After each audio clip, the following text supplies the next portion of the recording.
Okay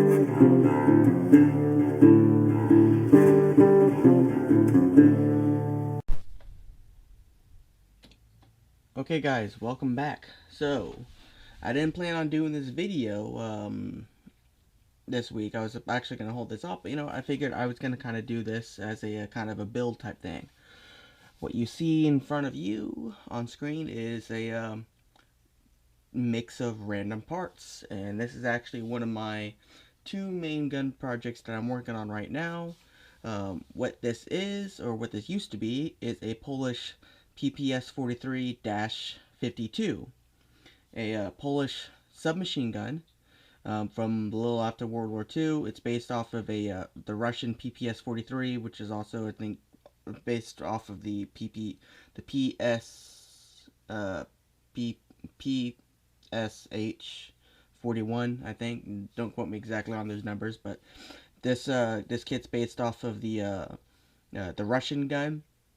And of course, a lot of the Warsaw countries, when Russia was putting pressure on them to standardize, a couple countries decided to do a couple things differently. As I explained back when I did my Polish Polish P-64 Makarov video, Poland likes to have their stuff a little different. They will adopt the cartridges pressured by Russia, but they wanted to go about it a little differently, and the main thing that they did different when they went with the PPS-43 was they wanted a wooden stock on it. They didn't like the folding butt stock on the original PPS-43. They did adopt the 7.62x25 cartridge, which is what this used to be, but they wanted the wood stock, and they pretty much everything else is exactly identical to it. And what these guns were meant to be was an extremely cheap and fast to manufacture submachine gun for basic ground troops to be used. And almost everything is stamped steel. The only thing that is machined is the barrel and the bolt, and like small things like that, but everything else is stamped. So this gun was extremely cheap to manufacture and fast to manufacture and put out there. So the state of affairs was when these guns were surplused off, well, a lot of them came into the U.S. as parts guns. And you can actually find these kits right now online for, about 125 to 150 bucks. If you don't make the same mistake I did and do a little bit of searching around, you won't only get the parts kit, but you also get a couple magazines and mag pouch with it. The kit that I got came with the full parts kit and a oiler canister.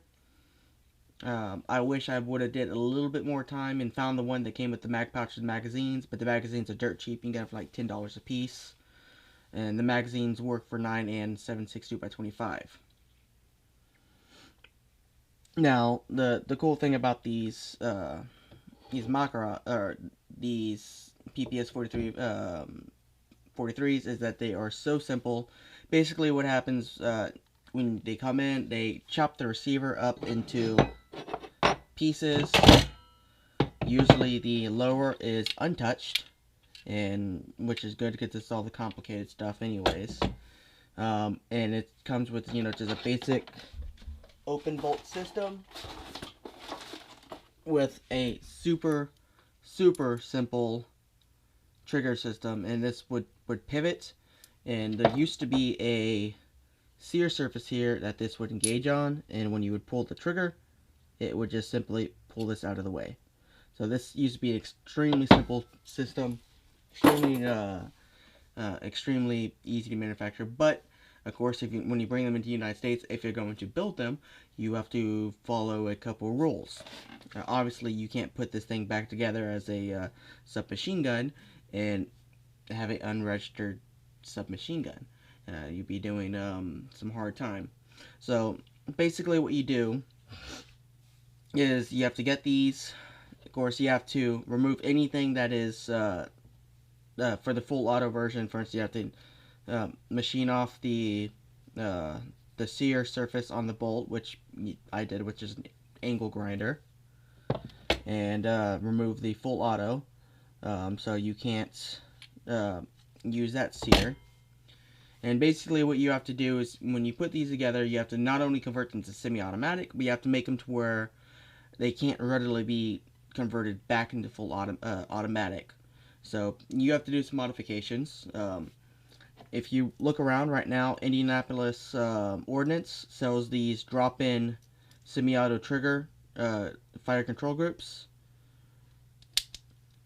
So it's real simple, not exactly precision, but then again, this gun was never meant to be precision stuff. But they don't come with any instructions. Basically, you have to figure out a way to shoehorn these in here and make it fit and work. So I've yet to actually take any time to see how this fits in there. Haven't messed with it yet as far as that goes. The other thing you have to do is you have to make modifications to the bolt, which, as you can see, the original bolt has a fixed firing pin. So essentially you have to make this bolt have a firing pin in it. So the first thing you have to do is obviously you have to drill this thing through all the way through and devise a spring tension firing pin inside of this. And if you look online, there's a couple write-ups out there on how to do it. It's not super complicated, but you do have to have a some kind of either machines to work with it. I'm going to check with a local gun shop that I know does precision gunsmithing and see if they're able to just knock this out for me. I'll bring them all the parts and say, look, I got this firing pin. I need to have this drilled out and make this thing have a firing pin. And then the other thing is you have to make it to where you can't readily drop in a full auto bolt. So generally what you do with that is you machine a groove in the top of the bolt. And then on the top inside of your receiver, you weld a denial bar that fits inside of that groove, so you can't just take a full auto bolt and just drop it into your gun. The other thing you also have to do is generally when you put this pivot back in, it has to be made permanent. That way you can't just take off the upper and put a full auto upper on it.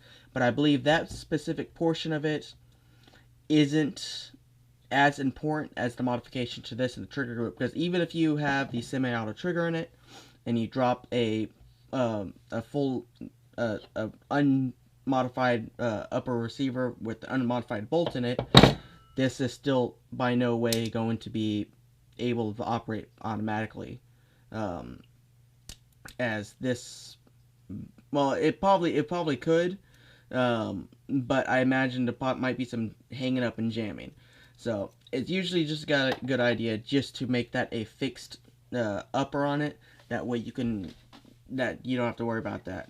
Now the other thing you have to consider about when you build these is you do have to have them. They are a imported firearm, even though in this form it's not an imported firearm. So you do have to abide by 922R compliance rules. So you have to have no more than 10 foreign parts in it, and then there's a list of parts. Now the cool thing about this gun here is you kind of swap out a bunch of those in the process of building it to begin with. So by definition, when you weld this receiver back together, you are essentially manufacturing it in the US. So it is now considered to be a US part. So the receiver counts as one part, and that's one of the 10 parts you can't have in the US. Of course, the way they chop the barrels, you have to get a replacement barrel. So of course the barrel, that is another US part that you can't to count towards it. Of course, you have to have a modified fire control group, so that gives you not only an American trigger and an American hammer, so that's 2 more parts. And of course the bolt, you have to use the bolt. However, by making the semi-auto, you do replace the firing pin and give it an American firing pin. So you do give it an American firing pin.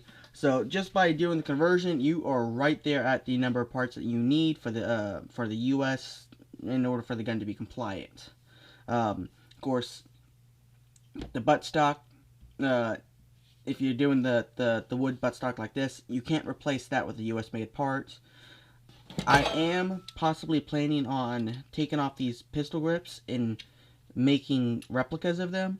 I want to either make wood or maybe resin cast stained wood shavings, kind of like a beaver bar for Bakelite, kind of match the wood. I don't know if I'm going to do that or not. It's not necessary, but that would just be one more American-made part. But as you build these, generally you're right at the number of parts that you need. The other thing you have to also consider about these is these were a short-barreled submachine gun when they were built. So generally, I believe it's a 9-inch barrel is what normally came in these. Now, of course, when you buy your new barrel, you can always have your barrel drill this out and have a thread-on extender that extends a nasty-looking, thick suppressor at the top of your barrel to make it 16 inches. Or you can go the route that I am and actually get a 16-inch barrel. And the other popular thing to do with these is convert them to 9mm from the 7.62 by 25, which I am going to do.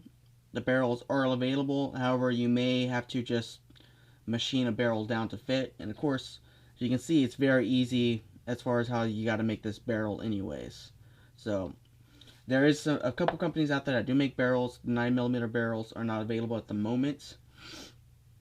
And the other thing that I am doing to prevent this thing from looking god-awful and having a long barrel stick out of it is I ordered from KP Products a extender shroud. So basically this goes, you weld this on the front of your barrel shroud like this. What is it? And it should expand the length of the barrel shroud just long enough to fit a 16-inch barrel in this thing and it not look goofy, and it shouldn't go out past the muzzle brake. So of course this thing's 9mm, so you don't really need a muzzle brake for this thing to begin with. But as far as looks go, that's the way it is. Now there is one other US made part that you can swap out in this firearm that for the 922 compliance, and that is the barrel trunnion right here. They do make replacement barrel trunnions. Mine is undamaged and does have stampings on it. And the whole point that I had want to do with this is try to keep as many of the original stampings as possible. So when I'm finished, the gun looks as original as possible. Now, I didn't have to actually remove my trunnion all the way out to get my barrel, which is great. And if you see on these, it literally just pins in. It just kind of fits like so, and pins in place through right here. So it's real easy to swap the barrels on these. And by extension, it makes it easy to actually make a barrel for this if you absolutely have to go that route, because there's nothing else. And if you look, there's like hardly anything as far as the feed ramp goes. So be real easy. Another thing you do normally have to buy is one of these welding jigs. They're made out of aluminum, so the weld doesn't stick to them, and they go inside of the trunnion like so, and they have a groove cut out for this little dimple right here, and this makes lining it up and clamping everything down so you can get nice clean welds a lot easier. And then of course the weld won't stick to the aluminum when you weld this. However, they do make a full length jig that's supposed to go all the way in here. I couldn't find one, so I had to buy the short one. Cool thing about this one here is it is all numbers matching, from what I can tell. So I got AC 09, AC 09. I think the buttstock is also serialized. I'm not sure. Maybe not. And of course, there's practically no numbers, as far as serial number on the bottom, because this isn't considered the firearm part. They considered the upper receiver. So there's not a ton of stampings on these, but really that's the stamp that I really wanted to preserve the most. With the rear sight, and you can see on this rear sight, it's just a real simple flip sight with a detent for, I'm assuming, 100 and 200 meters. There's that little detent in it. So this is my little project that I have coming up.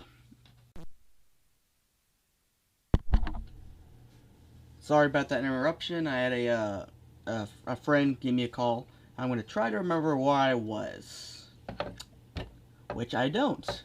Anyways, so I'm going to try to pop in every so often through these steps as as I get this working together. I think the next step I'm going to work on is personally, I'm going to be trying to get this trigger group, this fire control group, to fit inside of this lower receiver. I for sure have to get rid of this piece right here. I think it's held on with just that one rivet, but it's the same rivet that holds on the front of the trigger guard. So I'm thinking, don't know. You just got to kind of figure it out. I might have to remove all this and to drop it in here. Somewhere I gotta find a way to get underneath this rail.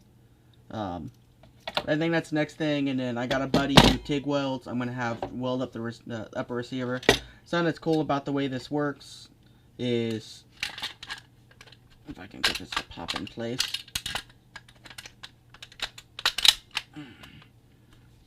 That's how it sits, like that. And you just got a little detent here. That's how you undo it with your thumb, and the upper is supposed to rotate up like that.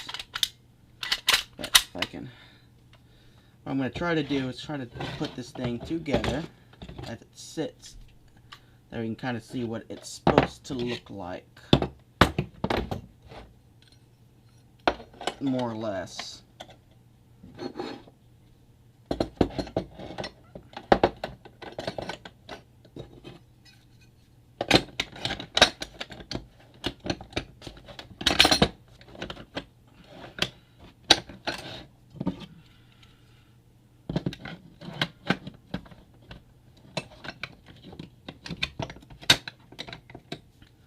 And that's more or less how it's supposed to go together. Of course, still have all this stuff to put up front. But hopefully I can get this thing slapped together in a couple months and have an actual review set up for this thing. But I just wanted to stop in and give kind of a part one of the build and introduce this little project. And I've got a couple of little projects I might introduce here and there, but this is my main one that I'm working on currently. But yeah, that's it for today for the PPS 43-52, and I'll see y'all guys next time. Be sure to come over here and subscribe, and of course you have to hit the little bell, otherwise we won't show up in your notifications each time we post a new video. And check us out on Facebook and give us a like. We post all of our content there as well, as long as some pictures that we take. Speaking of Instagram, you can check us out on Instagram too. We post all of our pictures, some short clips that don't end up on YouTube, along with a little bit of funny stuff, some game recipes, and so be sure to check us out on Patreon. We could always use the support. We got a lot of cool stuff coming up, but that stuff kind of isn't cheap, so every little bit of support helps and will help us get out some good content for everyone to see.